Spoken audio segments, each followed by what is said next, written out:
Welcome back, ladies and gentlemen, to the Chupacabra's Lair. I'm, of course, your host, Larry the Chupacabra, and this is our fourth installment of the Ludum Dare 29 Showcase. And in this showcase, we're taking a look at the final batch of games either shared with me via places like Twitter or over messages via YouTube, and some, games picked out randomly in order to fill a slot. I had a couple of games that I said I'd take a look at, but I was never quite able to get them to run properly, so unfortunately I was unable to give them the look-see that they deserved, but that's just life for you.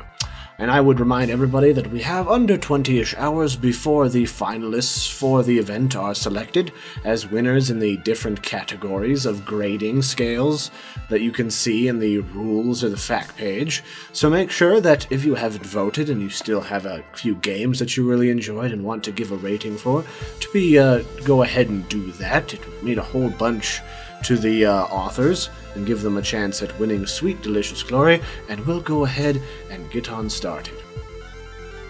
Alrighty then, the first game we'll be checking out today is a game called Divernaut by Dust Out Games, and you are a wayfaring space explorer who is off with his crew in the merry stardust-filled yonder, and you find yourself crash-landed on a mysterious ocean-based planet with no access to any particular help, all alone, separated from your crew, and you have to find your way to safety before the fish and various other critters eat you, or you potentially run out of air.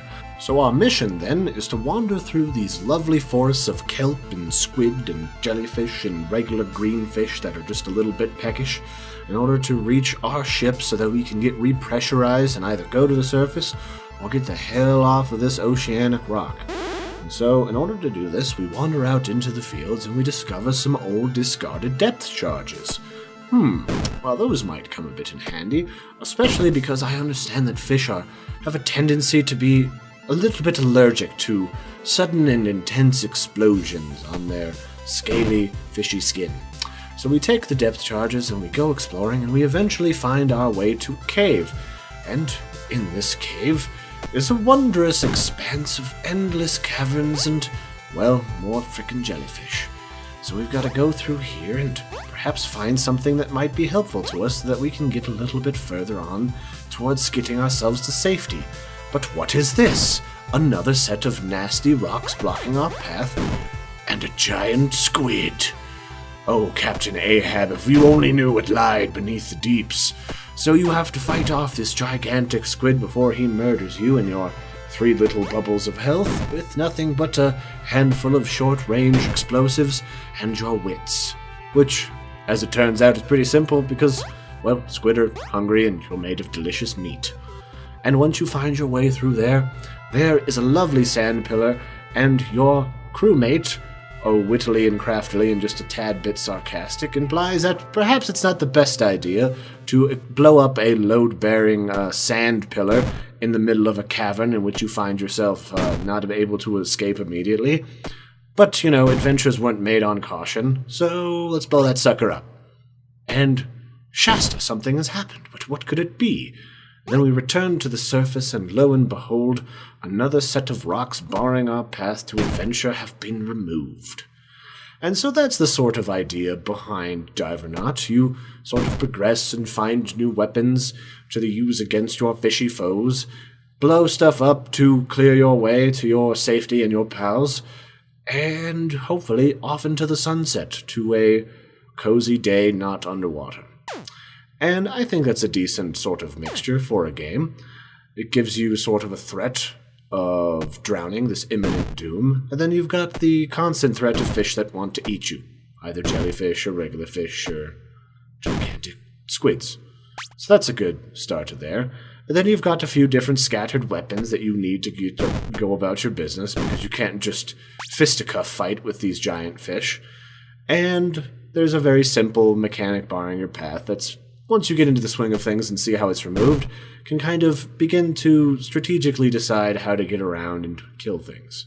So that's pretty cool, and I think the game, while very simple in art, and it might sort of look a little bit skimpy at first, also offers you a really detailed look at the same time, especially when you get into the primary area of the game, which is the underground caverns, or, well, even deeper caverns in the ocean, which, while the landscape or the terrain itself is still very basic, you have a wondrous and very detailed pixel 8-bit related background with which to gaze upon in an endless cavern full of light shafts and rocks and other sorts of things. So they have a good mixture of both very simple art and very detailed art in the background that keep me from getting too bored of what's going on in my surroundings, along with a very sort of annoying group of enemies. The jellyfish are sort of there in number, and it can be kind of annoying if you decide to try and skirt around them through the kelp, which slows you down. But you've also got these agitating green fish. And I must say, my dear dust-out friends, those fish are really freaking annoying. And I find myself walking through a door barely 2 seconds, and one's up there nibbling on my jibs. I mean, really. Can't a man just enter a room without getting fondled and nibbled at? But, I mean, maybe give me a moment to load into the room before your fish touch me inappropriately and trying to eat me.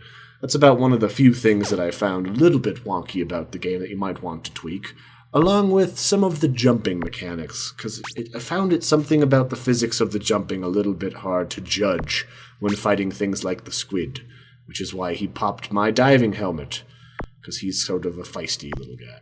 But otherwise, that's a really good, very strong group of mechanics with a very simple goal. We're underwater, we have very limited air, and I'd just as soon not drown, because asphyxiation is a terrible way to die. I think the one thing I might change about the core concept of the game is there's not a whole lot to do on the surface. The surface is more just sort of this spacing between the underground caverns areas that I find myself more interested in just speeding through and just sort of ignoring. And I think you have perfect range here in order to implement some sort of miniature puzzles.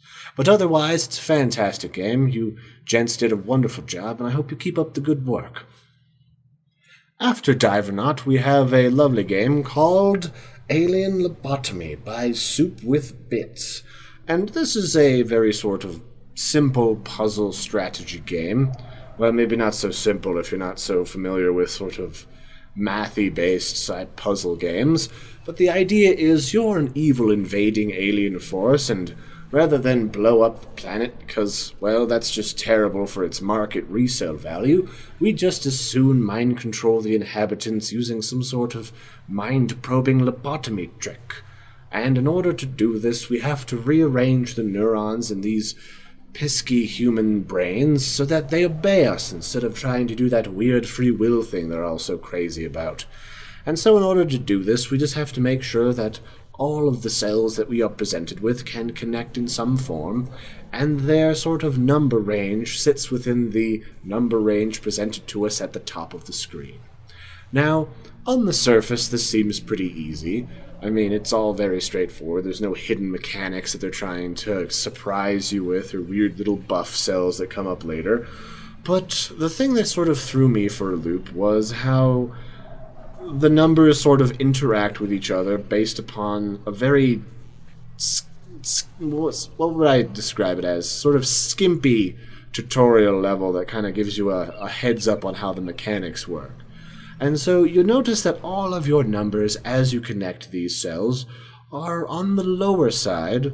They don't really reach these higher numbers in the 70s and the 10s and the negatives and the positives. But in order to sort of multiply these numbers together, you have to connect lower numbers to higher numbers so that you can quickly reach those upper numbers. Now, with a little bit of experimentation, it's not too hard to figure that out.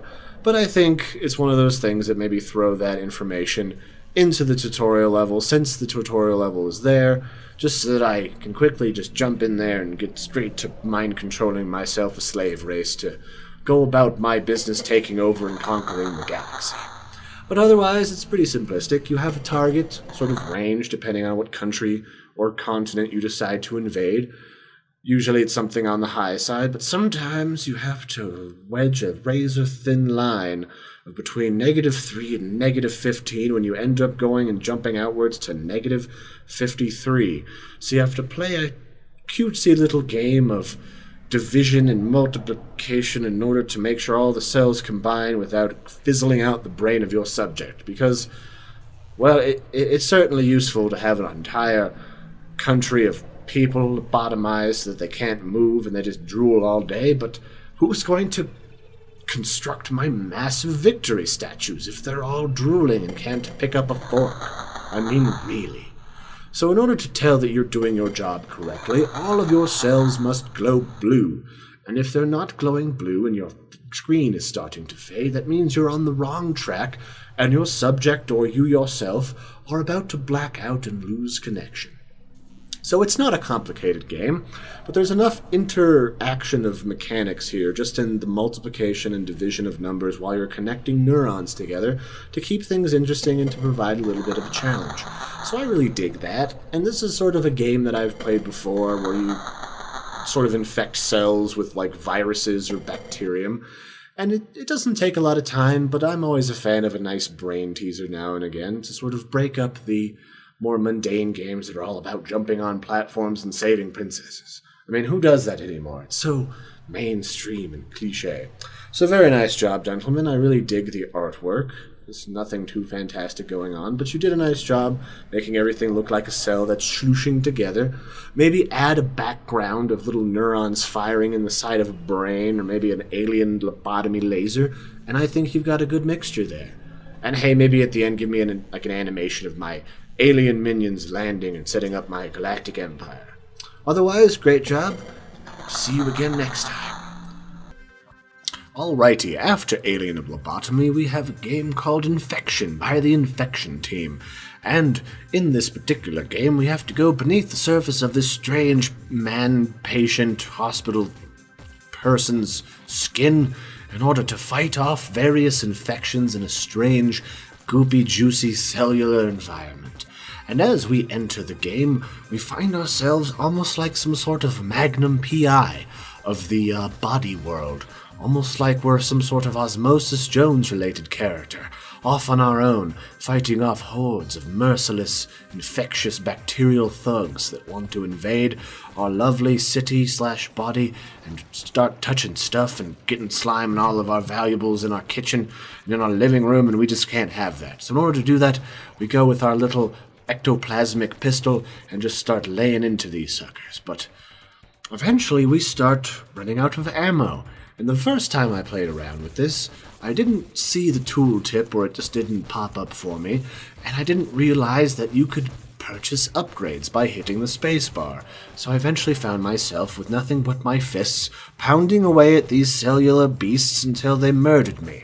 But when you do actually discover the upgrade tree, this game goes from being this lone maverick of a investigator out trying to catch some hoodlums to this magnificent tower defense game, a lot like Sanctuary, actually. You first upgrade your gun, and then you find yourself with a dual shotgun, and you can pick up some extra ammo.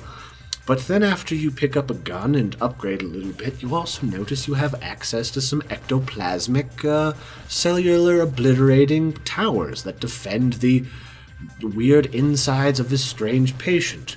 Everything from a gun that fires some sort of flame howitzer to an ectoplasmic acid shooter, and even something that looks like a Hall's Vapor Rub excreting cannon. So I thought that was really cool, and this was a game that I wasn't really expecting looking at it initially on the jam page. It's got a really great sort of low poly environment that's highly detailed, along with a very broad selection of creatures that want to murder me and my white blood celly goodness. Ones that sort of run up to you that are much smaller with very long razor-sharp talons that aren't so interested in infecting the body and causing some sort of mutation or disease, but are more interested in obliterating the white blood cells, something like the HIV virus. Then you've got big nasty brutes that look like something like gonorrhea, and then a whole host of little guys that look like janky acorns, or maybe pimples in the making, going to the man's face. And I thought that was really cool, and in the future it might even be interesting to see if they had unique powers all their own besides just doing more damage because they're big, bulky, nasty guys. And then beyond that, you've also got a variety of towers, as I mentioned, that you can upgrade that shoot things that look reminiscent of various medications, and that was also a very nice touch. And I'm a guy who really appreciates a good tower defense game, and I played through this a good 5 or 6 times before I decided to go ahead and make the video itself. So very nice job on that. It's a very good mixture. There's a lot of stuff going on. There's a lot of upgrades you can get, but not too many towers to mess with where you find yourself swamped and spending an excessive amount of time in your upgrades window when you could be murdering viruses and bacterium. There are a couple things that did sort of bug me at the same time. I would really love if the enemies actually behaved the way my character behaved, and not so much in that they don't have unique powers or their own unique behaviors, but more in the fact that a lot of the times they either seem to ignore a lot of the pieces of the terrain, or they would clip through terrain that I couldn't even walk up to, let alone walk directly through. So maybe fixing some of the pathing and making the enemies behave in a sort of even tone with me so that I could bottleneck them in one place and control them as if I actually was inside of a tower defense game. Otherwise, I really dig the different weapon upgrades. The weapon itself changes shape and color. As you upgrade, you eventually unlock an acid spitter and some Hall's Vapor Rub laser action, and I thought that change-up was really cool. And there was just a lot of really great particle effects going on, and there was just so much eye candy I found myself getting awfully distracted a lot of the times, but that's not necessarily a bad thing. And I also liked the fast-paced nature, because while some games sort of start out ridiculously slow and then eventually ramp up near the end, you guys did a nice job of giving me just enough time at the start of both levels to sort of get myself situated and get enough money or cells or cell membranes in order to buy those upgrades before you just sort of threw the onslaught at me. And then, of course, upon the completion screen, or the death screen, depending on which one you reach first, you are greeted with a lovely gravestone that tells you, sort of by way of your score, how many years you helped this strange man live through your contribution and or sacrifice. So that's a really great mixture of things here, and this is a game I feel that could be lent to a whole host of platforms. Even simplifying the game mechanics, you could probably even put this on an iPad. And I really hope you guys sort of add a miniature storyline and definitely flesh this game out some more and add some more levels. I had a whole host of fun with this, so very excellent job, Infection Team, and keep up the awesome work. I was pleasantly surprised and even just completely taken by surprise, so awesome job. After Infection, we have a game called Dozer's Gem Jam by POQA Games. And this is a game that sort of also takes me down a nostalgic route to some of those digging games that requires you to get gems without getting slammed in the face by boulders that I used to play on an old Mac that I've actually got in the closet behind me. And so this game requires you to go around as some sort of magical underground drilling bulldozer man, tunneling through layers and layers of sedimentary rocks in order to acquire gems of various magical properties so that you can continue to break down further and harder walls of rocks and get even more points and even more valuable gems for your magical golem rock needs. And this is a game that plays a lot like a sort of arcade combo challenging game. I mean, I wouldn't say something like Candy Crush because I never really played that game, but it definitely falls in line with sort of like games where you line up different colored fruits or, you know, combo things together like Angry Birds. And so your goal is to sort of wander around through these multiple levels, getting as many power-ups and gems as you can, so that you can get as many points as you can before the time runs out. So that would make your primary foe in this case, the time itself. And so, as you go along, you have to make sure that you have the appropriate colored gem, or else you just won't be able to progress any further, and you'll run into literally a dead end, because you'll be surrounded by a rock of the next color up, and you will have no way of breaking through them. Because while your magical golem arms are strong as diamonds, you need that new red opal in order to break through the red rock.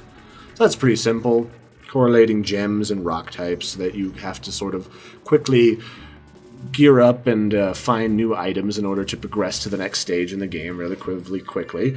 They're not as critical or as far apart as other platformer games you might play, but they're roughly spaced in this strange underground labyrinth.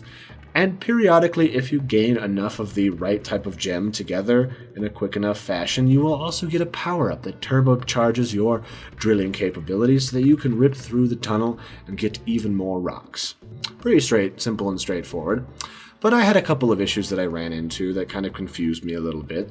The first is that those black sort of rocks that define the edge of the room that you're sitting in are not always solid. And that was something that threw me for a loop initially, because I ran into several rooms, playing through a couple of times, that seemed to dead end, and I seemed to be out of anything at all to collect. And little did I know, as I sort of wandered around dinkily, sort of hugging the walls, did I find a gap, and then a whole new set of igneous rock with which to blast my way through and find the next level up of a gem in order to continue on my merry way. So, I don't know if that's intentional, but I would definitely like to know about that ahead of time, because knowing that the black rocks surrounding me are sometimes liars could be helpful information and save me quite a bit of time. Otherwise, the other thing that I sort of found that bugged me was there's nothing that's really trying to kill me. And while that's not always necessary for this sort of a game, not every game is going to murder you. You might just have a limit of bullets or something to try to make the most use of with your time. But I feel like you could definitely add something like maybe a type of rock that explodes sometimes if you're not careful, or maybe there's bats that run out of the sides and try to murder you, or maybe there's an evil golem that you can accidentally awaken on certain levels. I think that could definitely spice up the terrain, other than just trying to find little power-ups evenly spaced throughout different floors, and trying to find new staircases within the time allotted. And then, of course, the main piece that sort of ties any game together is I think they did a good job of tying the game together with a very simple art style. Obviously, you don't need a whole hell of a lot of pixels in order to illustrate rocks, but you did a lovely job of sort of showing, even if you just ignore the colors altogether, just by texture, the different types of rocks that you're faced with, along with using color in order to sort of tie them together with the type of gem that you're going to need in order to break them. And, of course, those weird little black rocks sort of provided this weird glowing speckling effect as you sort of roamed around the various levels. And it brings it all together in a very nice sort of mixture. So definitely sort of play around with the concept of, sort of giving us some more information about how those black rocks behave up front, and maybe adding some enemies, and I think you guys have a great game. It's definitely a game that could easily be ported to phones and tablets, and certainly plays really nicely on the computer, so nice job, guys. Hope you keep up the good work and give that a good refinement. And of course, last but not least in our Game Jam tour is The Ascent by Gwynnompa. And The Ascent is a very simple 3D game, very platformy and jumpy, that has you jumping around on platforms in a very minimalist environment made up of simple shapes. But eventually, well, not eventually, but rather quickly, you find yourself in the possession of a rocket shooter gun. Almost like the rocket launcher from Team Fortress 2. If it was a very minimalist circle sphere shooting weapon. And your goal now is to wall jump your way to safety and to the surface, because for some reason you found yourself in this minimalist cavern and you have to work your way out. And now you're presented with a series of various geometric jumping puzzles that will melt your mind and give you an almost Portal-esque challenge in the way that the challenges and puzzles are presented to you. First you have to jump up a very large wall, and then you have to jump along the sides of walls over a very large pit of gray murder, and then around corners in a very small, tight-knit hall, which challenges you to not only stay upright, but also control your direction. And from there it only gets harder, with a vertical wall that changes not just direction, but the surface you have to shoot at, and then eventually you start getting presented with challenges such as surfaces with which defy the exploding portion of your weapon. Sort of like how Portal offers you different surfaces that you can't shoot your portal gun on. And I think this is a really nice combination of effects, And I'm someone who kind of liked wall jumping and that sort of a notion before, but I definitely enjoy it a lot more now that I've played this game. And I really enjoyed it. It was really good. I really liked how that was all put together. There was a couple of things that ended up bugging me. Mostly just, not directly, but indirectly. The first was the field of view, and in combination with that, the lack of detail in the map. This isn't sort of a problem with craftsmanship, but more of nausea. I found myself somewhere between the field of view and the low level of detail, having a difficult time orienting myself in space, which I discovered eventually started to make me nauseous, and I quickly sort of faded out there when I reached the point where we were having surfaces that your rockets couldn't explode on anymore. So maybe play around with adding some more lighting effects so I can tell what part of the wall that I am jumping along, and maybe give me a couple options to tweak the field of view or just play around with that, and I think you're doing pretty well for yourself. The mechanics all move pretty well. Jumping's a little bit slidey, but not too much. You can get used to it pretty quickly. And I really like the puzzles. Those were something I wasn't expecting from this game. I was honestly just expecting to jump along walls and maybe do a little frog hip-hop along like very closely spaced jumps that are just hard to not overshoot. But I think you did a good job mixing those two things together in a way that I found really pleasant. And this has got to go down on my list of games that really surprised me. So nice job, Mr. Winmonpa. You've got a good mixture of things here, very simple art style, which, I don't think you need too much more than that. You could add maybe some more polygons to your models, but I think if you just refine the details and everything and maybe add a couple more little accent items on the walls, and I think you're good to go. Maybe even have me carrying like a missile launcher on my shoulder that I can see. But otherwise, it was pretty good. I liked that. It was not something I was expecting, so keep up the good work, and I hope to see you in future jams. Well, thank you everybody for joining me for Ludum Dare 29 Showcase Volume 4. After this, there will only be one more video that I will make for this particular game jam, which will be the finale, which will showcase some of the games that were voted as the winners. Obviously, the overall winner will get a look-see and check out the sort of game mechanics that gave them their win, along with winners in different categories like art and, well, we'll just have to see. I, of course, been Larry the Chupacabra. Don't forget to like and subscribe as it helps me out a whole bunch, and I will catch you next time. I've got the low-res jam and the accessibility jam in my sights, so stick around. We've got more stuff coming. Toodaloo!